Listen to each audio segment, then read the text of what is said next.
සිරිමෙවන්ගේ නෝන කිසිම දෙයක් දැනගෙන හිටියේ නෑ. ඇත්තම කියනවා නම් සිරිමෙවන්නේ හැමදේම හංගලයි තිබුණේ. දැන් ඉස්සරහට අනිවාර්යෙන්ම මේ සියලු දේවල් දැනගත්තට පස්සේ මොන වගේ දෙයක් සිදුවෙයි කියලාද ඔයාට හිතෙන්නේ? ඒක අපිට මෙන්න මේ වගේ අදහසක් මතක් කරන්න පුළුවන්. ඔයා දන්නවද? ඔය නෝරා අනිවාර්යෙන්ම සමාව දේවි මේ නෝනට. ඒකට හේතුව මොකක්ද? තමන්ට බැරි කාලේ, තමන්ට පිස්සු වැටුණු කාලේ ගොඩක් ආදරෙන් තමන්ව බලාගත්ත කියන දේ ගැන දන්න නිසා ඒ දේ වෙනවා කියන කාරණාව තමයි අපි මේ මොහොතේදී ඔයාට මතක් කරන්න සූදානමක් ඇති කරගෙන ඉන්නේ. ඒ විශ්වාසය ගැන අපිට මේ වෙලාවේ මතක් කරන්න පුළුවන්. කොහොම වුණත් ඉතින් අකුරණ හාමිනේ පවා නෝරගෙන් සමාව ගන්න මට්ටමකට පත්වේවි. මොකද මේ වැරදි කවුරු කළා වුණත් ඒ වැරද්ද කරපු එක අහු වුණ දවසට කවදාවත් සමාවක් ලැබෙන්නේ නැහැ කියන කතාව ගැන අපිට මේ වෙලාවේ කතා කරන්න පුළුවන් කමක් තියාගෙන ඉන්නවා කියන ඒ කතාව තමයි අපිට මේ වෙලාවේ කතා කරන්න අවස්ථාවක් ලැබෙන්නේ.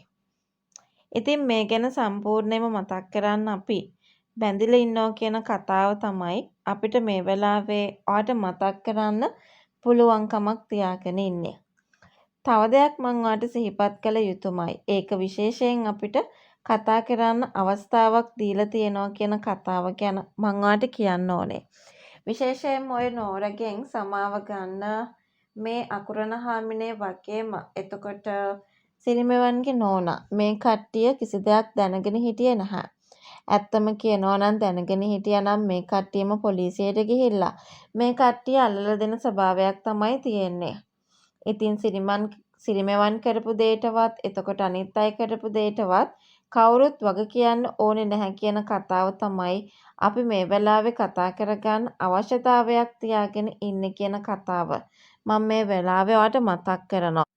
ඉතින් නෝර මෙතනදී පැහැදිලි කරනවා වැරදි කරපු අය අතරේ ගොඩාක් හිටියා තමයි. හැබැයි ඉතින් වැරදි නොකරපු අයත් එක්ක කේන්ති ගන්න Tamanට කිසිම උවමනාවක් නැහැ කියන එක. මම ඒක කිසිසේත් බලාපොරොත්තු වෙන්නෙත් නැහැ කියන කතාව තමයි අපි අද මේ වෙලාවේ මතක් කරන්නට chance එකක් තියාගන්නේ.